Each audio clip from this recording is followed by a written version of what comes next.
L'hôpital Marchand accueillera bientôt une unité réservée aux détenus atteints de troubles mentaux. Midi-Pyrénées et PACA, 2 régions pour la défense du service public. Et enfin, les Libyens de Toulouse réagissent. À la fin de l'année, l'hôpital Marchand accueillera une unité spécialement aménagée destinée aux détenus souffrant de troubles mentaux type schizophrénie, troubles de l'humeur. 15% en seraient atteints. Cette unité permettra d'assurer à 40 patients de Midi-Pyrénées et Languedoc-Roussillon une qualité de soins psychiatriques équivalente à celle offerte à la population générale. Ces personnes seront directement prises en charge de manière complète, donc H24 on peut dire, par rapport à ce qui existe aujourd'hui. Il y a une sécurité périmétrique qui est en dehors de l'unité hospitalière, mais au sein de cette unité, les personnes malades ne connaîtront que des personnels soignants.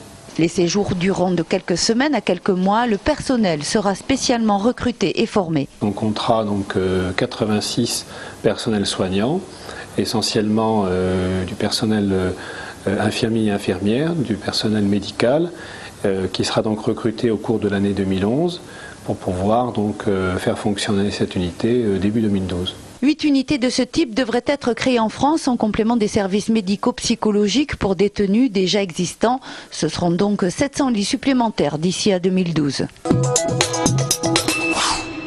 Depuis 2009, Michel Vauzel, président de la région Provence-Alpes-Côte d'Azur, mène un combat, celui de la défense des services publics. Pour freiner leur disparition, il souhaite qu'une charte les protégeant soit inscrite dans la Constitution. C'est ce projet qu'il est venu défendre aujourd'hui à Toulouse, comme ici à la Fédération du PS. De même que nous avons mis dans la Constitution une charte de l'environnement, il y aurait également une charte qui obligerait les gouvernements, qu'ils soient de droite ou de gauche, constitutionnellement, à respecter le service public qui est aujourd'hui remis en cause par l'Union européenne. C'est par le biais du référendum que Michel Vauzel souhaiterait voir sa charte adoptée, mais il n'a pour l'heure que 400 000 soutiens contre 4,4 millions nécessaires.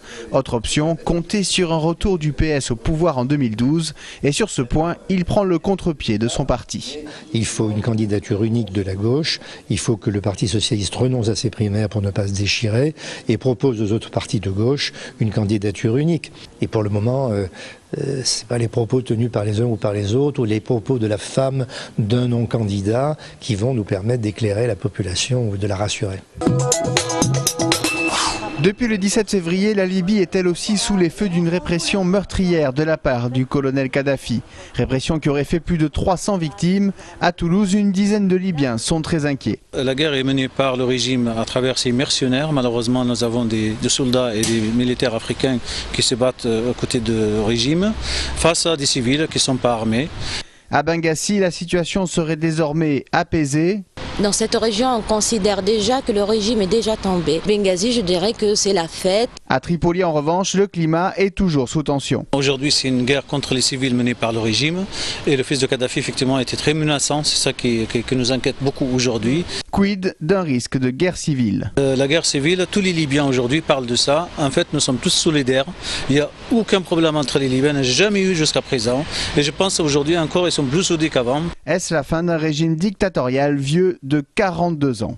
Il y aura une démocratie, un système qui n'a jamais existé. La Libye, comme j'ai déjà dit, on ne demande pas de faire tomber un système, on demande de créer un système parce qu'il n'y a jamais eu un système, surtout une constitution.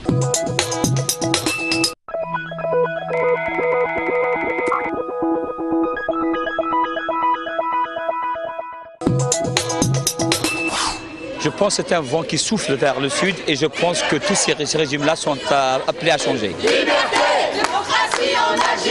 Manifestation de solidarité avec le peuple algérien en lutte samedi matin à Toulouse. 70 personnes se sont rendues devant le consulat d'Algérie pour crier leur colère et réclamer un changement de système. Nous revendiquons des élections libres, nous revendiquons un observatoire de la corruption et ce que nous revendiquons surtout, c'est tout l'argent qui a été détourné en Algérie par la corruption soit rendu au peuple algérien. C'est vrai que le système a essayé de jouer la carte en disant que ce n'est pas nous, c'est les intégristes. C'est faux, ce langage ne tient plus debout. Donc on veut ni des intégristes, ni de ces militaires, ni de ce pouvoir qui est installé depuis 1962. Devant le consulat, tout le monde n'était pas d'accord avec les manifestants. Certains Algériens dénonçaient le rôle de l'opposition dans le soulèvement actuel. Normalement, cette révolution, c'est tout le peuple algérien sans parti politique. Un seul parti, c'est l'Algérie. Près de 12 000 Algériens vivent en Midi-Pyrénées. Une boucle d'oreille, quelques brins de cheveux, un chouchou, mais surtout des traces de sang en quantité. À l'heure actuelle, c'est tout ce qui a été retrouvé de Patricia Bouchon. La joggeuse de Bouloc reste toujours introuvable après une semaine de recherche. Partie tôt pour son footing quotidien au matin du 14 février dernier, cette mère de famille de 49 ans avait été aperçue vers 4h40. Depuis, plus de nouvelles. Les recherches se poursuivent. Les experts de la gendarmerie continuent de ratisser le périmètre en attendant les résultats d'analyse ADN. C'est à 2h30 ce matin que 2 transformateurs électriques ont pris feu. L'incendie s'est déclaré dans un local situé au rez-de-chaussée du 8 rue Abel Autophage, au niveau de la caserne de pompiers de Genès-Lougnon. 900 abonnés ont été privés de courant aujourd'hui. Le rétablissement total devrait se faire dans la nuit. Vous frappez, vous pouvez fermer les filles, vous allez vous faire mal. Les garçons, des fois, vous pouvez faire mal aussi. Vous me frappez la main ouverte, c'est la même efficacité. Stage de préparation aux mauvaises rencontres dimanche à Balma. Pendant 1h30, une quinzaine de personnes ont appréhendé les bons et les mauvais réflexes en cas d'agression. Pour certaines jeunes femmes, ce stage était une première. Une participation à ce cours de self-défense influencée par de récents faits divers. C'est vrai que d'entendre que quand on va faire son jogging, on peut se retrouver découpé en morceaux. Voilà. Ça permet d'apprendre, d'être plus tranquille, d'avoir quelques petits réflexes pour se défendre. Se défendre, hein, pas taper. On bloque comme ça ou comme ça? Avec le plat ou avec le tranchant? Avec ma première phalange ici, du petit doigt, je vais frapper ici. T'as le creuse là, ça fait mal. Pas besoin d'être un grand sportif pour pratiquer la self-défense, une discipline très éloignée des arts martiaux. C'est fait pour, non pas pour gagner une bagarre, mais pour l'éviter. Il faut que dans la seconde qui suit la première action de l'agression, je me sois défait de mon agresseur. J'ai pu soit lui mettre un coup et partir, soit lui mettre un coup et le contrôler. Au cours de la séance, le formateur insiste également sur le mental, très important en cas d'agression. Ces stages grand public ont lieu une fois par mois. Samedi, le Stade Toulousain a arraché la victoire face au Biarritz Olympique. Rapidement menés, les Rouges et Noirs n'ont cessé de courir après le score.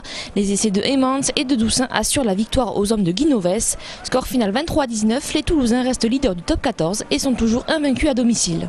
Cruelle défaite pour les hommes d'Alain Casanova à l'occasion de la 24e journée de championnat. Les Violets s'inclinent 2-1 devant Rennes après avoir dominé une grande partie du match. À la 45e minute, c'est M. Villa qui ouvre le score pour Rennes. Puis les Violets reviennent grâce à Tabanou. Un pénalty généreux offre finalement la victoire au Stade Rennais. Le TFC est désormais 10e de la Ligue 1.